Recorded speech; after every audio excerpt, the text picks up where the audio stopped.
Gaano kayo katagal? Nagpipigil na galit na muling tanong niya at masama pa rin ang tingin. 3 years, sir. I cheated.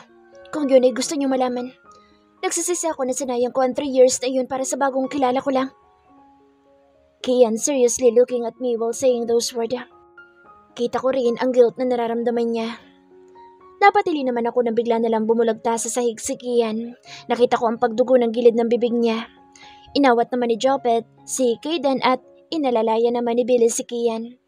Kita ko sobrang galit sa mga mata ni Kian. Isang sapak lang ang binigay niya kay Kian pero parang binuhos niya sa isang suntok na iyon ang galit niya. Umalis din agad si Kian kasama sa Jopet. Napatulala naman ako sa ginawa ni Kian. Uy, Sas. Ano yun? Ano ibig sabihin nun, ha? Damn that bastard! Nanggigigil talaga ako sa ex ng asawa ko. Kung alam ko lang na kanina pa pala namin kasama ang walang hiya na iyon, kanina ko pa sana siya sinapak. Oo nga at part na lang siya ng nakaraan ni Francine, pero hindi pa rin matanggap ng isip ko na ilang beses na may nangyari sa kanila ng asawa ko. Shit, ayoko man tanggapin pero nagsaselos ako sa nakaraan. Don't get me wrong, mahal na mahal at tanggap ko ang asawa ko kahit hindi na ako ang nakauna sa kanya. Ayoko lang tanggapin na natikman na ng ibang lalaki ang sarap na naranasan ko sa asawa ko. Pero wala na ako magagawa at nakakaasar talaga iyon. Sisiguraduhin ko na mabubura na sa isipan ng asawa ko nangyari sa kanila. Papalitan ko ng magaganda at masasayang alaala namin. And I'll make sure na ang akin lang ang hahanap-hanapin niya. Napangisi naman ako sa naisip. Nakakaasar pa talaga yung kung paano niya tingnan ng asawa ko kanina. Obvious naman na may gusto pa rin siya sa maganda kong asawa. Sorry siya, akin lang ang mahal kong asawa. Pinagsusuntok ko ang pader para lang mailabas yung selos at galit na nararamdaman ko. Kulang ang isang suntok na ibinigay ko sa gagong iyon. Pasalamat siya, nandun ang asawa ko kaya kahit papano'y nagpigil pa ako. Shit, I need my baby now. I dialed my wife's number and told her to come in my office. I need to come and I need her. Siya lang ang makapagpapakalma sa akin. Baby? Baby, oh my gosh! What happened to your head? Bakit puro dugo? Natatarantang tanong ng asawa ko. She's very beautiful, kahit ano pang maging ekspresyon ng mukha niya. Hinapit ko siya sa bewang at pinaupo sa lap ko. Ipinilig ko ang mukha ko sa dibdib niya at niyakap ang mga braso ko sa bewang niya. Niyakap naman niya ako pabalik at tinaplos ang aking buhok. This is heaven. Ang bango pa ng dibdib niya. Baby, gamutin ko muna yung kamay mo. Please, nag-aalala ko. Isa sa rason kung bakit mas lalo ko siyang minahal. Dahil napaka-maalaga at maalalahanin. I'm fine, wife. Kailangan ko lang talaga mailabas ang galit ko. Don't worry. Malayo naman ito sa bituka. Hinampas naman niya ako na mahina sa aking braso. Loko ka. Pinag-alala mo ako. Sinuntok mo ba yung pader? O may ibang tao ka pang sinuntok? Umayos ka ha? Mahal na mahal ko talaga ang babaeng ito. Ang cute mag-alala. May kasamang pagbabanta. Jopet, please, bring her the medicine kit and lock the door when you leave. Copy, sir. Nadala naman agad ni Jopet ang medicine kit. Alam niya ang gagawin niya. Bawal siyang tumingin sa asawa ko. Nahihiya naman ang asawa ko ngayon dahil nakita ni Jopet na nakakandong siya sa akin. I don't care. Gusto ko ganito lang kami. Binilinan ko naman si Jopet na huwag magpapapasok ng kahit na sino. Hindi naman nagtagal si Jopet. Lumabas din agad at nilak nga ang pinto. Akin na baby. Gagamutin ko yung sugat mo. Kinuha niya sa akin ang medicine kit pero hindi ko ibinigay. Nagtataka naman siyang tumingin sa akin. Pinasaklang ko ng upo paharap sa akin ng asawa ko. She gasped when she felt my hardness. Siya ang gumalit. Siya rin na magpakalma dyan sa alaga ko. Baby, pwede bang unahin muna natin gamutin niyang kamay mo? Mamaya na yung gusto ng ano mo. Kailangan niya ring magamot, baby. Ikaw lang makakagamot dyan. I said in a hoarse voice. Sanadya ko talagang akitin siya. Akin lang dapat ang hanap-hanapin niya kaya mas kailangan ko pang galingan ng performance ko. Inabot ko sa kanya medicine kit at inilapit sa kanya ang duguan kong kanang kamay. Kinuha niya muna ang wet tissue sa tabi para punasan ng dugo bago lagyan ng betadine at benda. Habang ginagamot niya sugat ko, itinititigan ko naman siya ng malagkit. Naramdaman niya ata ang pagtitig ko sa kanya dahil naramdaman ko na bigla siyang natensed. Inilapit ko ang kaliwang kamay ko sa likod niya at marahang hinahaplos. Kita ko na nakikiliti siya sa ginagawa ko. Pinagpatuloy ko ang pag-haplos sa kanya hanggang pababa sa hita niya. Baby naman eh, huwag ka munang magulo please. Nakanguso niyang saway sa akin. Why? Hindi naman ako magulo ah. Nakangisi kong sabi. Hindi daw. Ipirma mo nga yung kamay mo. Mami, may kumagat pa dyan eh. Natawa naman ako sa sinabi niya. Gumagaan talagang pakiramdam ko pag nakakausap ko siya. Parang exciting yun baby ah. May nangangagat pala dito sa loob ng skirt mo. Syempre wala. Huwag ka maharot. Hindi na ako matapos-tapos dito. Hindi ko muna pinagapang ang kaliwang kamay at itinambay muna sa maumbok niyang pangupo. At saka tumitig sa kanya. Tusukin ko kaya yung mata mo, Mr. Guevara. Kung hindi ka may malikot, yung mata at isip mo naman. Tigilan mo nga ang paglaspag sa akin dyan sa loob ng isip mo. Grabe, ang galing bumasa ng isip. Paano naman niya nalaman na may nangyayari sa amin sa loob ng isip ko? Ganun na ba ako ka-obvious? Pinanangkitan niya ako ng mata. Minsan talaga may pagka-Amazon na itong asawa ko. Pero love ko yan. Grabe naman talaga sa akin ang misis ko. Parang ini-imagine ko lang naman yung sexy dance na ginawa mo sa akin eh. Kayden! Agad ko nang sinunggaban ang mga labi niya na mainit na halik bago pa ako murahin ng asawa ko. Nadala naman siya sa halik ko at nakapagsabayan na rin sa akin. Ikinawit na niya ang kamay niya sa bato ko at ipinilig pa na ng ulo niya para mas mahalikan ko pa siya. That's my girl. Hindi nagpapatalo sa akin. Hanggang ngayon natatawa pa rin ako sa asawa ko. Nakabusango talaga siya kasi gusto pa talaga niyang umisa dahil nabitin daw. Lagi kasing nakikipaglaro sa kanya ang mga anak namin at hindi naman niya matanggihan. Kaya hanggat may pagkakataon, dito sa office niya ako minumukbang. Pinagbibigyan ko na dahil hinahanap ko rin naman. Parang kulang ang araw namin pag wala kaming kababalaghan na ginagawa. Andito na ako ngayon sa station ko at kakaibang tingin na binabato nila sa akin. Kumalat na kasi ang balita sa nangyari kanina sa pantry at si Elena ay ubod ng sama ng tingin sa akin ngayon. Maduling ka sana. At syempre ang kumari kong expired na sa Alice, hindi din pahuhuli sa balita. Talagang kinukulit niya ako. Pektos talaga sa akin tumamaya. Hoy, ikaw Mari ha? May hindi ka sinasabi sa akin. Kanina mo pa iniiwasan ang tanong ko. Kaya ba, lagi kang wala tuwing lunch kasi nandun ka sa super hot mong jowa? Babe! Manahimik ka dyan. Wag mo akong babe. Dahil dyan sa kadagdalan mo, na issue tuloy itong best friend ko at nasapak ng kaibigan natin sa paring Kian.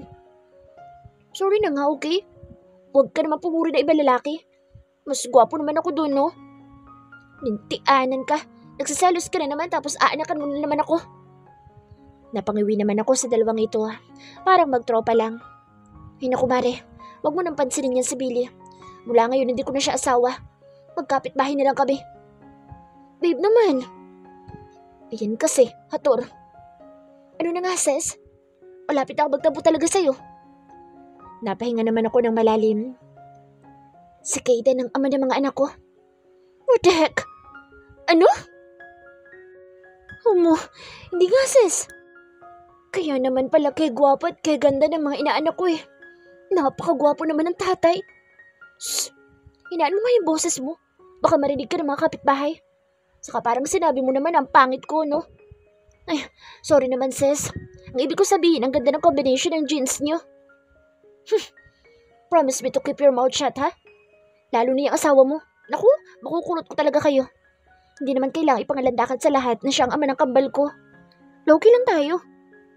Don't worry sis.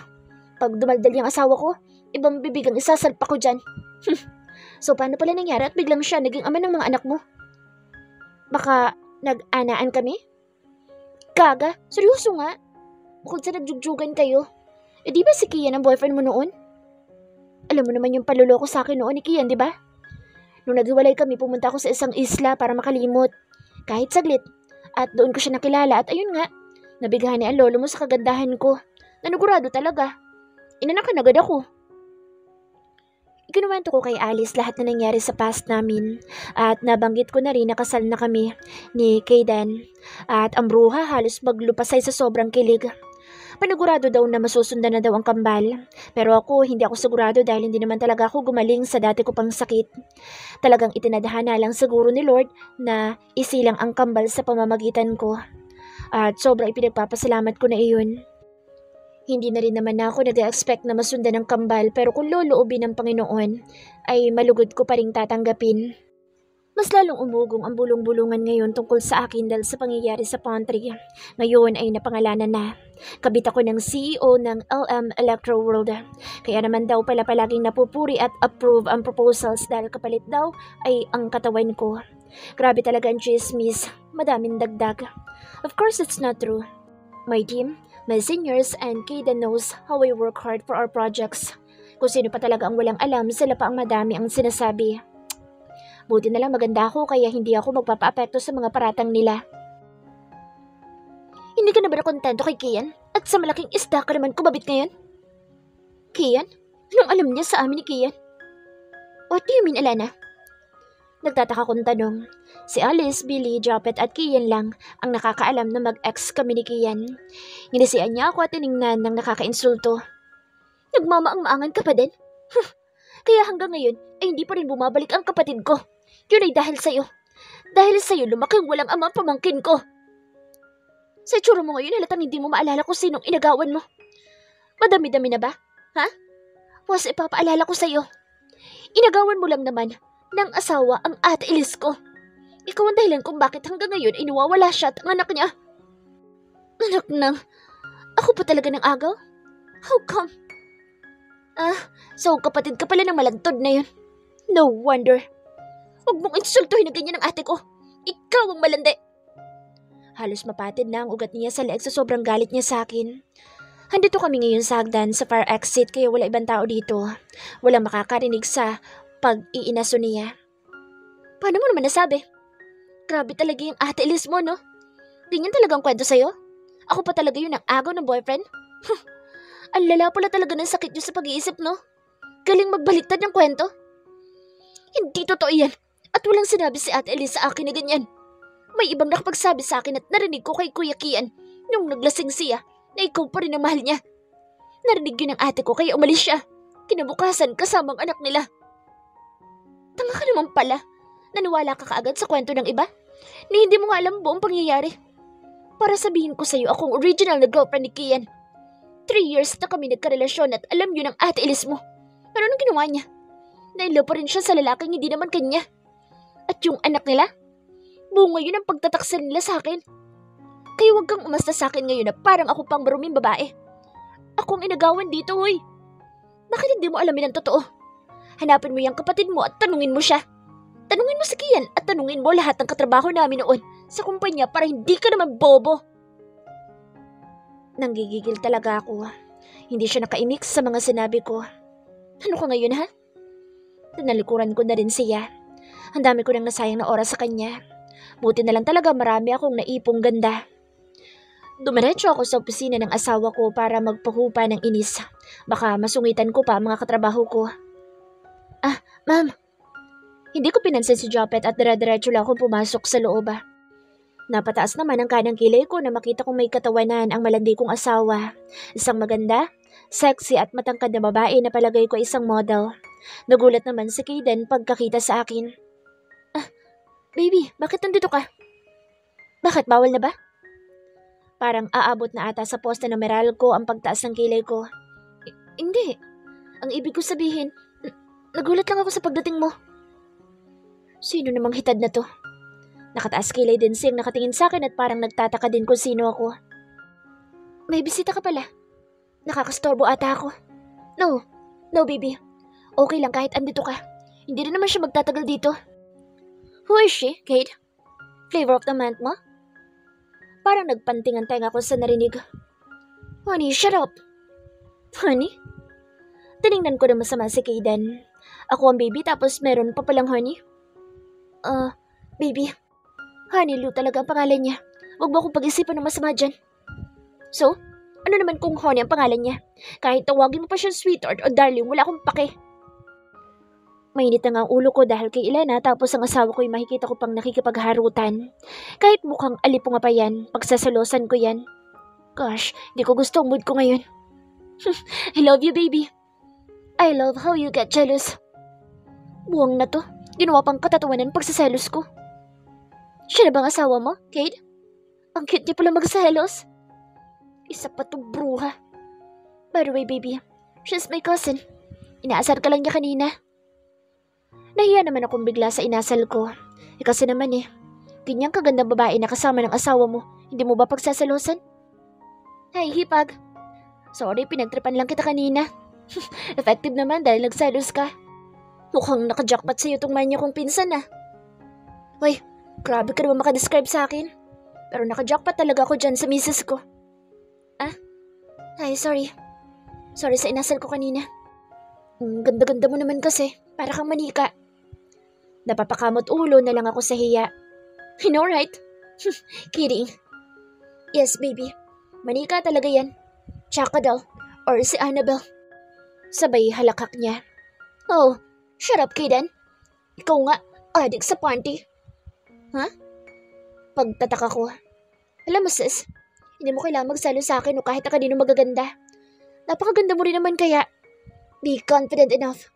Kaya nga baliw na baliw sa'yo itong asawa mo Kahit nung nasa Canada at France pa kami, ikaw lang ang bukang bibig. Buong araw tulala kakaisip sa'yo. Hanapin ka daw niya? Nag-blush naman ako sa sinabi niya. Kinilig naman ako sa asawa ko. Tama na nga yan, honey. Masyado ka nang madaldal. Tsaka, alam mo ba sis? Lagi yung may daladalang dilaw na panty na may design na Doraemon sa CR. Tapos, maririnig ko na lang na umuungol. Honey Lou! Oh shit. Yung panty ko yun. Dahil sa pagmamadali ko noon na makalabas sa kwarto, hindi ko na nasuot ang panty ko dahil hindi ko talaga mahanap. Don't listen to her, baby. Nakatakas lang talaga yan kanina sa mental hospital. Lumabas ka na nga, honey. Di ba magkikita pa kayo ng supot mo, boyfriend? Bye na. Ay, hindi supot ang boyfriend ko, no? Makaalis na nga. Che. Nice meeting you, sister-in-law. Pagkataboy ni Kaden sa pinsan niya ay agad din itong inilak ang pinto. Makulit talagang pinsan ko na yun, baby. Don't mind her. Saan mo naman nakuha ang panty ko? Nasaan ang panty ko na yun, ha? Saan no? Sa ilalim ng unan ko. Sinadya ko talaga itago yun doon. Kasi akala ko hindi ka makakaalis agad kung wala ka masuot na panty. Kalokohan talaga ng lalaking to. Hindi niya lang alam ang pakiramdam na magpalakad-lakad ng walang panty. Nasaan na? It's always here in my drawer. Bakit naman nandyan? Para pag namimiss kita, mabilis ko lang maamoy. Gago! After ko makapaglampungan sa Dax kong asawa na kolektor ng panty ko, naisipan ko na rin bumalik sa department namin. Habang naglalakad ako sa hallway ay narinig ko ang mga pinag-uusapan ng mga marites. Nakita mo yung napakaganda at sexy na babae kanina na dumating?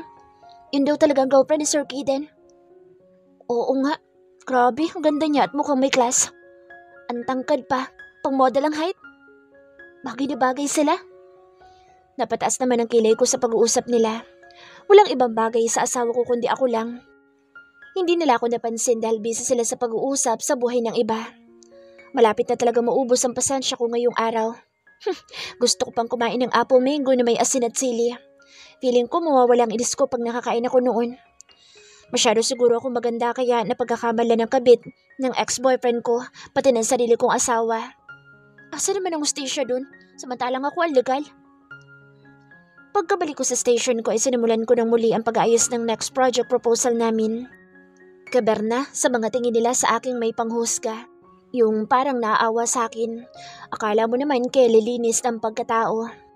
Yung member lang naman ng fans club ni Jen at Elena yung ganyan. Hindi ata nila matanggap na laging for revise ang proposal nila.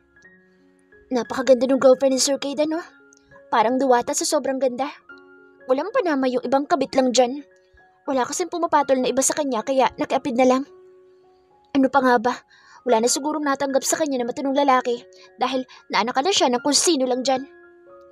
Sabay-sabay namang tawanan ng grupo ng mga malapit na lumagpas sa langit dahil sa sobrang perfect. Sila din ang mukhang diwata.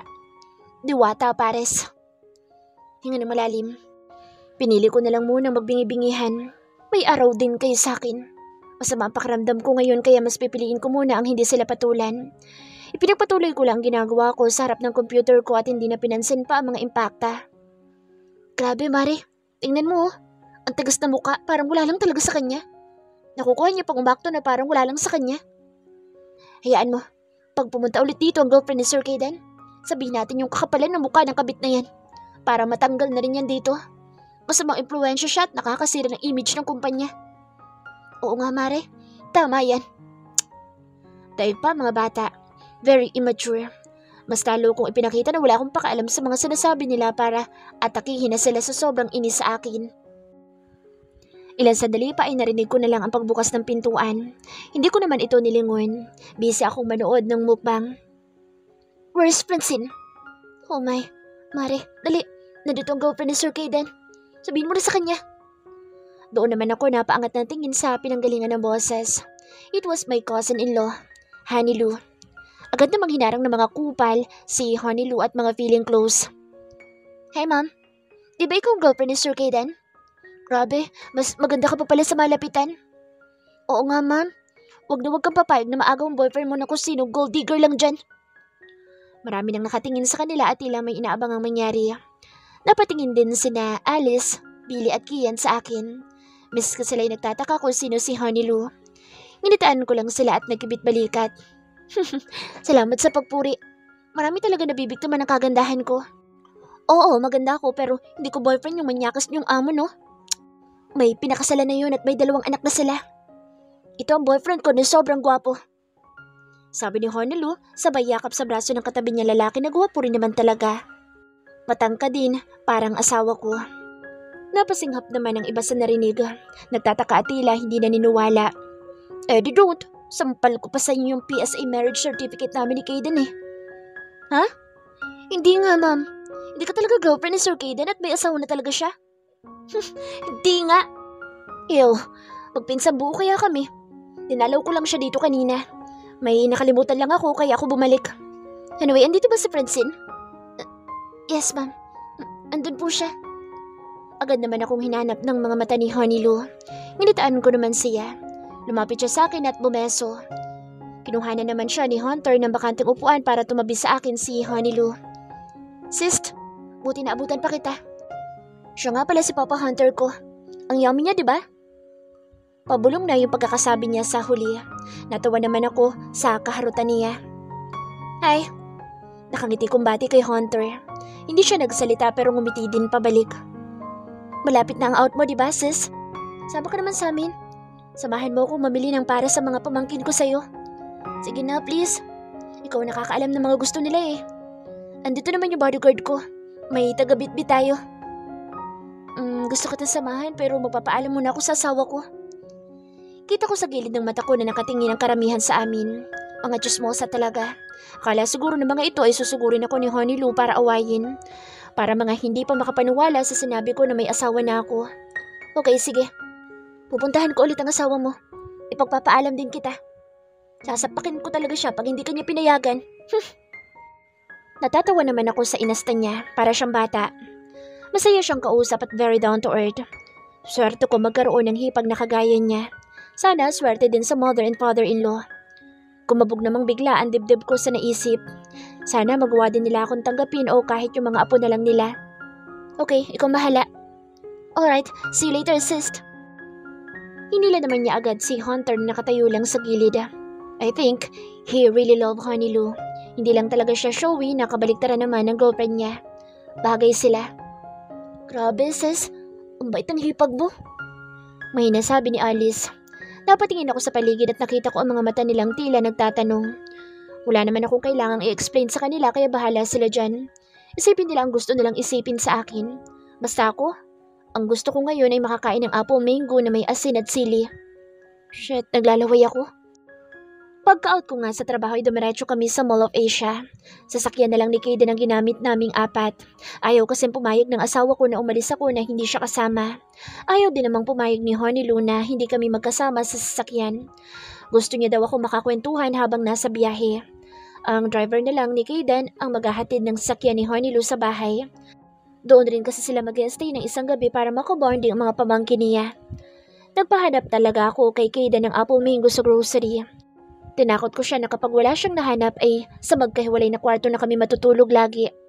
Natakot naman siya na mawawala yung pampatulog niya kaya bumili ng 2 box ng apple mango.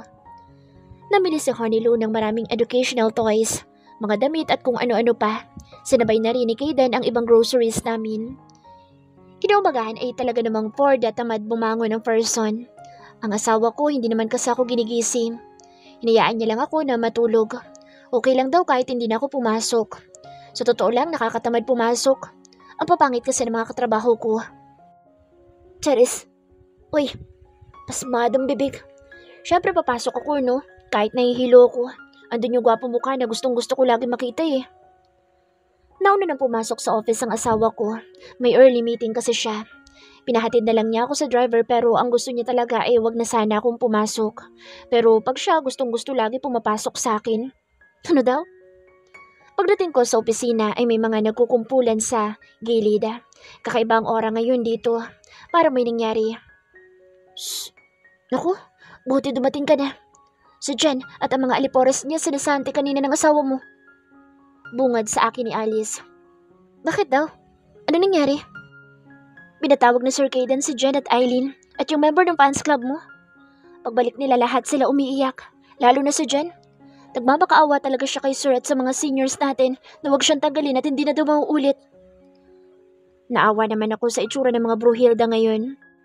Oo, naging masama ang pagtrato nila sa akin pero hindi naman ako nanghangad ng masama sa kanila.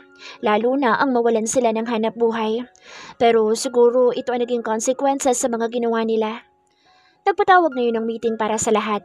Kasalukuyan kaming nandito ngayon sa meeting hall kasama ang lahat ng empleyado. Maya-maya pa pumasok si Caden kasama si Japet. Hindi na ako magpapaligoy-ligoy pa. Nabalitaan niyo na siguro ang nangyari kanina. Tinanggal ko ang ilang empleyado dito dahil sa pambubuli, kasama na ang pagpapakalat ng mali at malisyosong balita at pananakit ng kapwa. Hindi ko ito tolerate ang mga nangyayari at gusto ko maging aral sa inyong lahat iyon. Hindi ko lang sila basta tinanggal sa company ko. Sinama ko sila sa blacklist sa mga ibang kumpanya para mahirapan sila mag-apply at hindi na nila magawa ang mga ginawa nila sa kumpanya ko.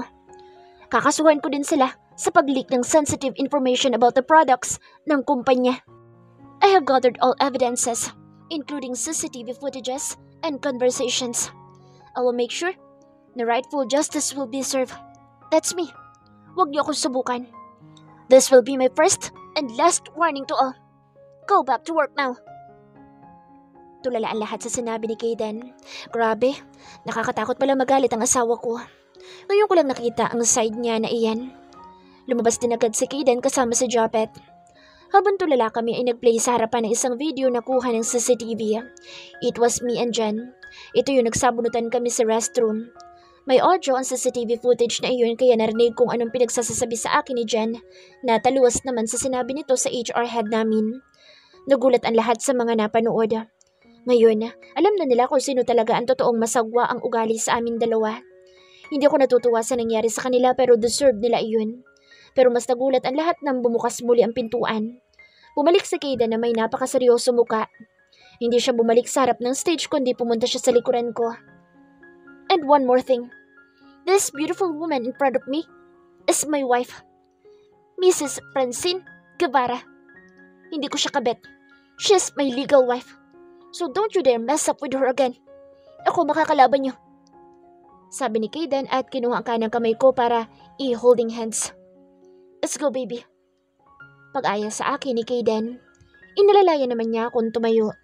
I'm so happy knowing na he's proud that I'm his wife at ipinagtatanggol niya ako. Mas lalo tuloy ako na in love sa mister ko.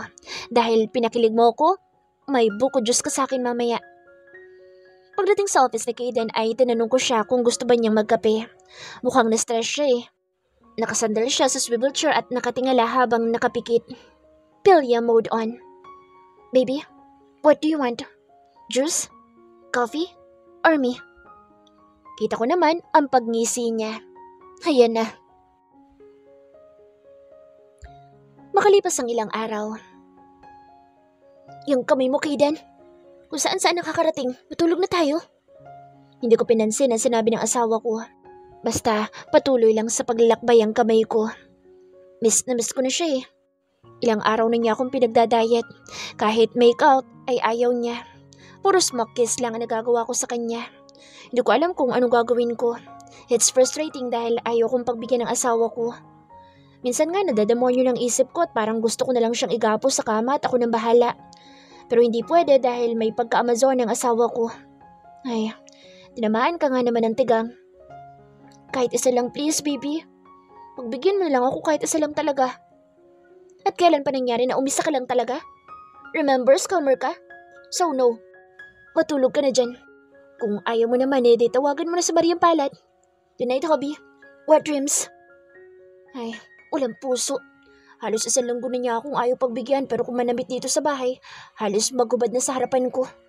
Palakad-lakad sa harap ko nang nakatapis lang ng manipis na tuwalya tapos tutuwad para mag-lotion. Magsusuot ng maluluwag na damit at walang bra tapos payuko-yuko sa harap ko.